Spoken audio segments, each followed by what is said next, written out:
여러분, 안녕하세요. 저는 문창수입니다. 연세대학교 세브란스 병원 소화기내과 교수로 30년을 넘게 일해오면서 정말 많은 환자분들을 만났습니다. 그런데 지난 몇 년 동안 제 진료실에 들어오시는 어르신들이 자주 물어보시는 질문이 있습니다. 교수님, 찬밥 먹으면 정말 암이 되나요? 라는 질문입니다. 정말 많은 분들이 걱정하고 계신 것 같습니다. 어떤 분들은 밥이 남아도 버리신다고 하고, 어떤 분들은 밤새 밥을 가만히 두었다가 다시 데워 먹으시면서 매번 불안해 하신다고 합니다. 오늘 이 시간에 저는 여러분과 함께 이 질문에 대해 정확하게 알아보려고 합니다. 흔히 인터넷이나 소셜미디어에서 떠도는 정보들이 정말 많습니다만, 과학적인 근거에 기반한 정보가 얼마나 되는지 살펴봐야 합니다. 우리 함께 차근차근 알아봅시다.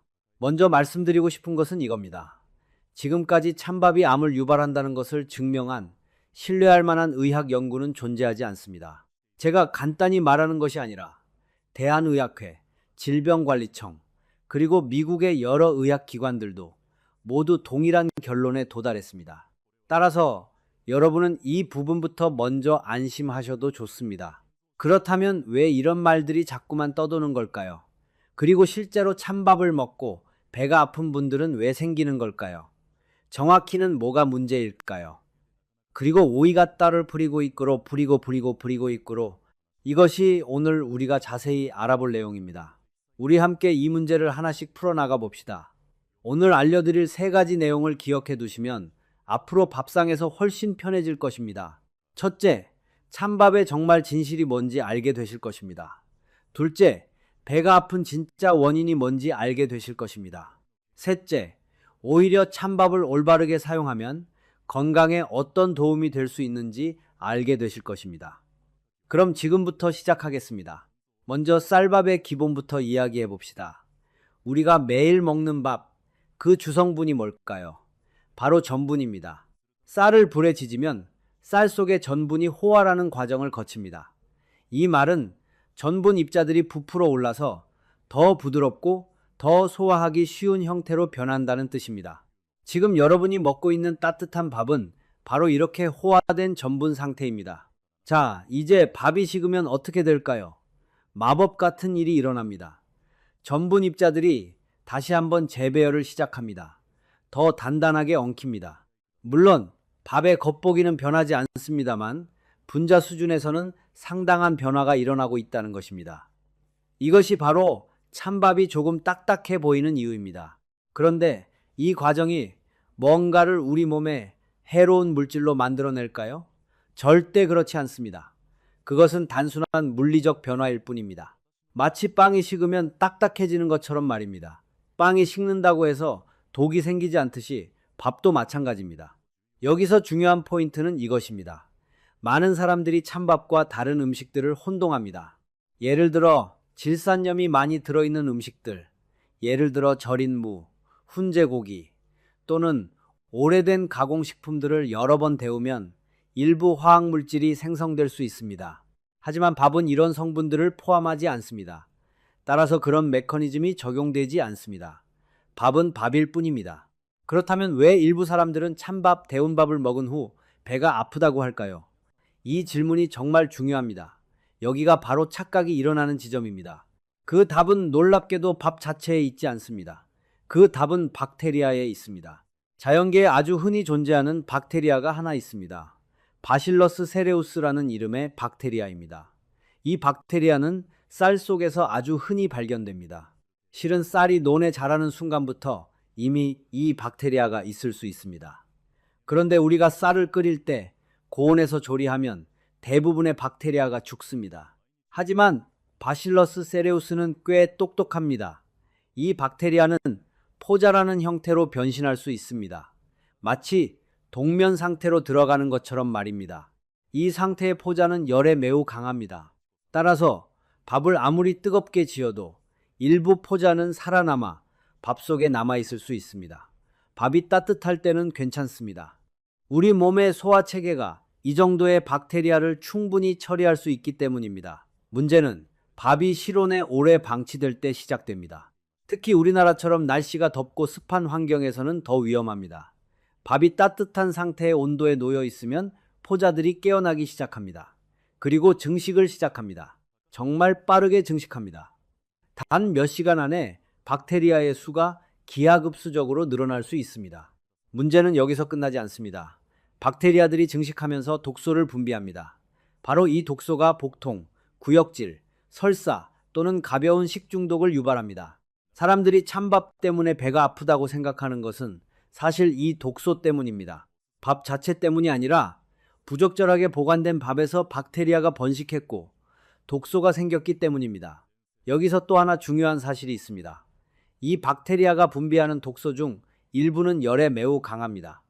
다시 데우더라도 그 독소는 살아남을 수 있다는 뜻입니다. 따라서 이미 오염된 밥을 아무리 뜨거워질 때까지 데워도 그 독소가 완전히 제거되지 않을 수 있다는 것입니다. 정리하면 이렇습니다. 위험은 찬밥에 있지 않습니다. 위험은 밥을 어떻게 보관했는지에 있습니다. 밥을 실온에서 너무 오래 방치했다는 것에 있습니다. 위험은 많은 분들이 이것을 헷갈립니다. 아, 내가 찬밥을 먹어서 배가 아프구나 라고 생각하지만 실제로는 내가 밥을 잘못 보관해서 배가 아프다는 것이 정확한 표현입니다. 우리 함께 이 부분을 명확히 하시기 바랍니다. 저는 지난 30년 동안 수많은 환자들을 봐왔습니다. 그리고 저는 이것이 우리 할머니, 할아버지 세대에서 아주 흔하게 일어나는 실수라는 것을 압니다. 아침에 지은 밥을 점심, 저녁까지 냄비나 밥솥에 그냥 두고 있는 경우가 많습니다. 밥이 따뜻하게 유지되고 있으니까 안전하다고 생각하시는 분들이 많습니다. 하지만 그 따뜻함이 바로 박테리아가 좋아하는 환경입니다. 박테리아 입장에서는 천국입니다. 여러분, 이것을 기억하세요. 위험은 찬밥이 아닙니다. 위험은 적절하지 않게 보관된 밥입니다. 이것을 정확히 이해하면 여러분의 밥상은 훨씬 안전해질 것입니다. 그렇다면 우리는 찬밥을 어떻게 관리해야 할까요? 방법은 생각보다 간단합니다. 밥을 먹고 남은 것이 있으면 빨리 식혀서 냉장고에 넣으면 됩니다. 냉장고의 낮은 온도는 박테리아의 번식을 크게 늦춥니다. 따라서 밥을 냉장고에 보관하면 하루 정도는 안전하게 보관할 수 있습니다. 더 오래 보관하고 싶으시다면 냉동실을 사용하세요. 냉동실에 보관한 밥은 훨씬 더 오래 안전하게 유지됩니다. 필요할 때마다 꺼내서 데우기만 하면 됩니다. 요즘 많은 나라에서 이렇게 합니다. 특히 일본이나 한국의 도시 가정들에서는 밥을 미리 지어서 냉동실에 보관해 놨다가 필요할 때마다 꺼내 먹습니다. 이것이 바로 현대적이고 안전한 방법입니다. 데울 때는 전자레인지, 밥솥 또는 찜기를 사용하세요. 밥이 조금 건조해 보이면 약간의 물을 넣어서 데우세요. 그러면 밥이 더 부드러워질 것입니다. 한 가지 더 당부하고 싶은 것은 이것입니다. 밥에서 이상한 냄새가 나거나 색깔이 변했거나 질감이 이상하면 먹지 마세요. 비록 한 그릇의 밥이 아깝더라도 그것 때문에 며칠을 고생하는 것보다는 낫습니다. 여러분의 나이에 소화기 건강이 얼마나 소중한지 아실 것입니다. 약간의 식재료 낭비는 감수하셔야 합니다. 이제 흥미로운 부분으로 넘어갑시다. 사실 찬밥, 올바르게 보관한 찬밥은 단순히 안전한 것을 넘어서 우리 건강에 도움이 될 수도 있습니다. 특히 혈당 조절이 필요한 분들, 소화기 건강이 중요한 분들에게 말입니다. 여기서 한 가지 흥미로운 과학 이야기를 해드리겠습니다. 밥이 식으면서 일어나는 그 물리적 변화가 사실 우리 몸을 도와준다는 것입니다. 이것이 저항성 전분이라는 개념입니다. 따뜻한 밥을 먹을 때 전분은 쉽게 소화됩니다. 우리 몸이 그것을 빠르게 포도당으로 분해하고 혈액 속으로 보냅니다. 만약 많은 양의 따뜻한 밥을 먹으면 혈당이 급격히 올라갑니다. 이것은 특히 당뇨가 있으신 분들에게 큰 부담이 됩니다. 그런데 밥이 식으면 전분의 구조가 변합니다. 더 단단해지고 더 복잡해집니다. 이렇게 되면 우리 몸이 이 전분을 소화하기가 더 어려워집니다.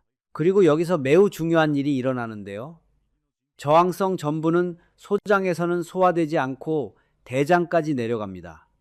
대장에서는 어떻게 될까요? 우리 몸에 유익한 박테리아들의 먹이가 됩니다.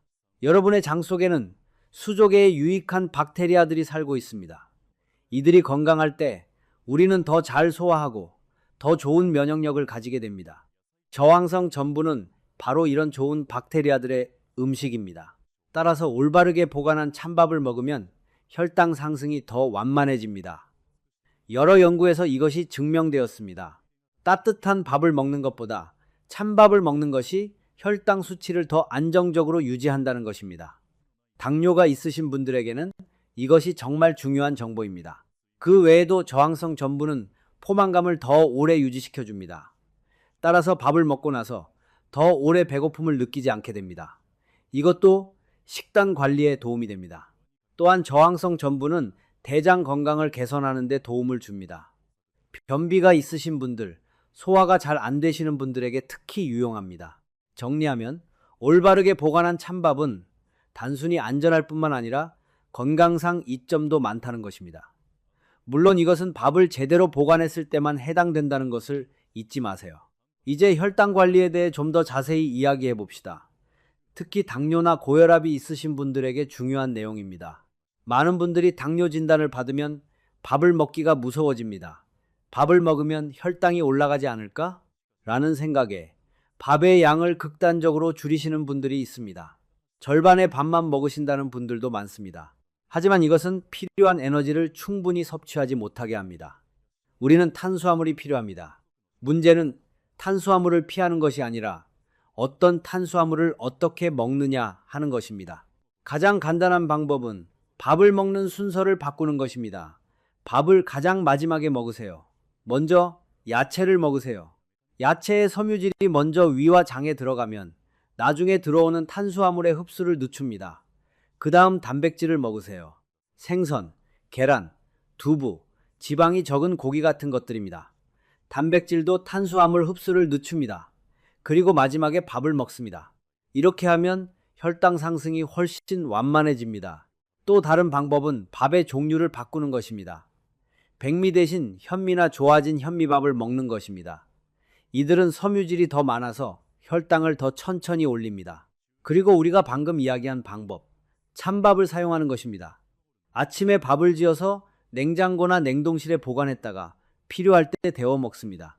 이 밥은 저항성 전분을 더 많이 포함하고 있어서 혈당 관리에 더 유리합니다. 한 가지 더 강조하고 싶은 것은 천천히 먹는 것입니다. 밥을 빨리 먹으면 혈당이 빨리 올라갑니다. 하지만 천천히 오래 씹어서 먹으면 혈당 상승이 더 완만합니다. 이것은 나이가 들수록 더 중요합니다. 우리의 소화 기능이 예전만큼 빠르지 않으니까요. 여러분의 나이대를 생각해 보세요. 혈관 건강이 얼마나 중요한지 아실 것입니다. 우리의 부모 세대, 할머니, 할아버지 세대 중에서 고혈압, 당뇨, 심혈관 질환으로 고생하시는 분들이 많습니다. 이런 질환들은 대부분 예방 가능합니다. 그리고 그 예방은 매일의 작은 습관에서 시작됩니다. 밥을 어떻게 보관하고 어떻게 먹는가 하는 것이 바로 그런 습관 중 하나입니다. 또한 혈압 관리 차원에서 밥 자체보다는 밥과 함께 먹는 반찬이 더 중요할 수 있습니다. 소금이 많은 반찬들, 예를 들어 짠 생선, 짠 반찬, 많은 양념을 사용한 음식들은 혈압을 올립니다. 밥이 있으면 그 밥과 함께할 반찬을 현명하게 선택하세요. 소금을 적게 사용한 싱거운 반찬들로 하세요. 국물 음식도 좋습니다. 가벼운 국이나 스프는 밥과 함께 먹을 때 좋은 선택입니다. 정리하면 밥은 피해야 할 음식이 아닙니다. 우리가 매일 필요한 에너지 공급원입니다. 중요한 것은 어떤 밥을 어떻게 보관하고 어떤 순서로 먹느냐 하는 것입니다. 이제 실제적인 보관 방법에 대해 더 자세히 이야기해 봅시다. 밥을 지으신 후 남은 밥이 있으면 어떻게 해야 할까요? 첫 번째 단계는 빨리 식히는 것입니다. 따뜻한 밥을 곧바로 냉장고에 넣지 마세요. 밥이 너무 따뜻하면 냉장고 안에 다른 음식들을 데울 수 있습니다. 그래서 밥이 식혀질 때까지 기다리세요. 보통 10-15분 정도면 충분합니다. 밥이 어느 정도 식혀지면 밀폐 용기에 담아서 냉장고에 넣으세요. 냉장고에 일반 칸에 넣으면 하루 정도 안전합니다. 하지만 더 오래 보관하고 싶으시면 냉동실을 사용하세요. 냉동실에서는 여러 달도 안전하게 보관할 수 있습니다. 작은 팁을 하나 드리자면 밥을 한 끼씩 나누어서 보관하는 것이 편합니다. 한 큰 덩어리로 보관하면 필요한 양만 꺼내기가 어렵습니다. 하지만 미리 한 끼 양씩 나누어 냉동실에 보관하면 필요할 때마다 쉽게 꺼낼 수 있습니다. 이것은 바쁜 현대 생활에서 매우 유용합니다. 데울 때는 여러 가지 방법을 사용할 수 있습니다. 전자레인지가 가장 빠릅니다. 냉동밥을 전자레인지에 2, 3분 정도 돌리면 됩니다. 약간 건조해 보이면 물 한두 스푼을 넣고 데우세요. 밥솥에 데우는 것도 좋습니다. 그리고 찜기에 데우는 것도 훌륭한 방법입니다. 찜기에 데우면 밥이 더 부드러워지고 맛있어집니다. 여러분의 할머니, 할아버지 세대는 남은 밥을 어떻게 하셨을까요? 대부분 밥을 그냥 냄비에 두었다가 필요할 때 데워 먹으셨을 것입니다. 이것이 건강 문제의 주요 원인이었을 수 있습니다. 우리는 더 나은 방법을 가지고 있습니다. 냉장고와 냉동실입니다. 이것들을 최대한 활용하세요. 한 가지 더, 밥이 이상해 보이거나 냄새가 이상하면 절대 먹지 마세요. 의심하지 마시고 그냥 버리세요. 음식을 낭비하는 것은 아깝지만 식중독으로 고생하는 것은 더 아닙니다. 이제 마지막 부분으로 들어갑시다. 우리 함께 오늘 배운 내용을 정리해 봅시다. 첫째, 찬밥은 암을 유발하지 않습니다. 이것은 과학적으로 증명된 사실입니다. 많은 분들이 이 거짓 정보 때문에 불필요하게 걱정하고 계신데 이제 그 걱정을 놓으셔도 됩니다. 둘째, 밥을 먹은 후 배가 아픈 경우가 있다면 그것은 밥 자체 때문이 아니라 밥이 잘못 보관되었기 때문일 가능성이 높습니다. 밥을 실온에 오래 두면 박테리아가 번식하고 독소를 만듭니다. 이것이 복통의 진짜 원인입니다. 셋째, 올바르게 보관한 찬밥은 건강에 도움이 될 수 있습니다. 특히 당뇨나 고혈압이 있으신 분들에게는 혈당 관리 측면에서 더 유리합니다. 저항성 전분은 소화를 느리게 하고 혈당 상승을 완만하게 합니다. 넷째, 밥을 올바르게 보관하는 방법은 간단합니다. 밥을 식혀서 냉장고나 냉동실에 넣으세요. 이것만으로 대부분의 문제를 해결할 수 있습니다. 다섯째, 혈당 관리에 중요한 것은 밥의 양뿐만 아니라 먹는 순서, 밥의 종류, 그리고 먹는 속도입니다. 먼저 야채를 먹고 단백질을 먹고 마지막에 밥을 먹으세요. 이것만으로도 혈당 조절이 훨씬 쉬워집니다. 여러분을 보면서 생각합니다. 얼마나 많은 시간을 의료진으로서 스스로 걱정하지 않아도 될 정보들로 인해 고민하시는지 말입니다. 당뇨, 고혈압, 각종 질환들로 인한 실제 고민도 많으신데 그 위에 검증되지 않은 정보들로 인한 추가 걱정까지 하고 계신다는 것입니다. 저는 30년 동안 의료 현장에 있으면서 알게 된 것이 있습니다. 대부분의 건강관리는 거창한 것들이 아니라는 것입니다. 작은 습관들의 합입니다. 어떻게 보관하는가, 어떻게 먹는가, 매일 조금씩 어떻게 관리하는가 하는 것들입니다. 여러분이 지난 세대에서는 냉장고가 없었습니다. 그래서 밥을 그렇게 관리할 수밖에 없었습니다. 하지만 여러분은 지금 더 나은 도구를 가지고 있습니다. 냉장고가 있습니다. 냉동실이 있습니다. 이것들을 활용하세요. 그리고 무엇보다 중요한 것은 이것입니다. 음식을 즐기세요. 밥상을 두려움의 장소로 만들지 마세요. 우리 한국인들에게 밥은 단순한 음식이 아닙니다. 밥은 어머니의 사랑이고 할머니의 손길이고 가족 함께 모이는 자리입니다. 당뇨가 있어도 고혈압이 있어도 우리는 여전히 밥을 먹어야 합니다. 에너지가 필요하니까요. 건강이 필요하니까요. 그리고 가족과 함께할 밥상이 필요하니까요. 여러분의 자녀분들, 손주분들을 생각해 보세요. 그들이 여러분과 밥상을 함께하기를 원합니다. 여러분이 건강하기를 원합니다. 여러분이 오래 함께 있기를 원합니다. 밥을 두려워하면서 굶주리는 것보다 지혜롭게 먹으면서 건강을 지키는 것이 그들을 위한 더 나은 선택입니다. 저는 이제 마지막으로 여러분에게 몇 가지를 부탁하고 싶습니다. 첫째, 이 영상이 도움이 되셨다면 좋아요를 눌러주세요. 이 정보가 다른 분들에게도 전달되기를 바랍니다. 둘째, 구독해주세요. 제가 계속해서 검증된 의료 정보들을 여러분과 나누겠습니다. 셋째, 댓글로 여러분의 경험을 나누어 주세요. 혹시 이 영상과 다른 경험을 하신 분들이 있다면 그것도 알려주세요. 우리가 함께 배울 수 있습니다. 마지막으로 여러분의 건강을 위해 작은 것부터 시작하세요. 밥을 냉장고에 넣는 것, 밥을 천천히 먹는 것, 야채부터 먹는 것, 이런 작은 습관들이 모여서 큰 건강을 만듭니다. 여러분, 저는 여러분을 응원합니다. 여러분이 오래오래 건강하시기를 바랍니다. 그리고 여러분의 가족, 특히 손주분들과 많이 함께 있으시기를 바랍니다. 오늘 이 시간이 여러분의 삶에 조금이나마 도움이 되었기를 바랍니다. 저는 항상 여러분 곁에 있겠습니다. 다음 영상에서 또 뵙겠습니다. 건강하세요. 그리고 행복하세요.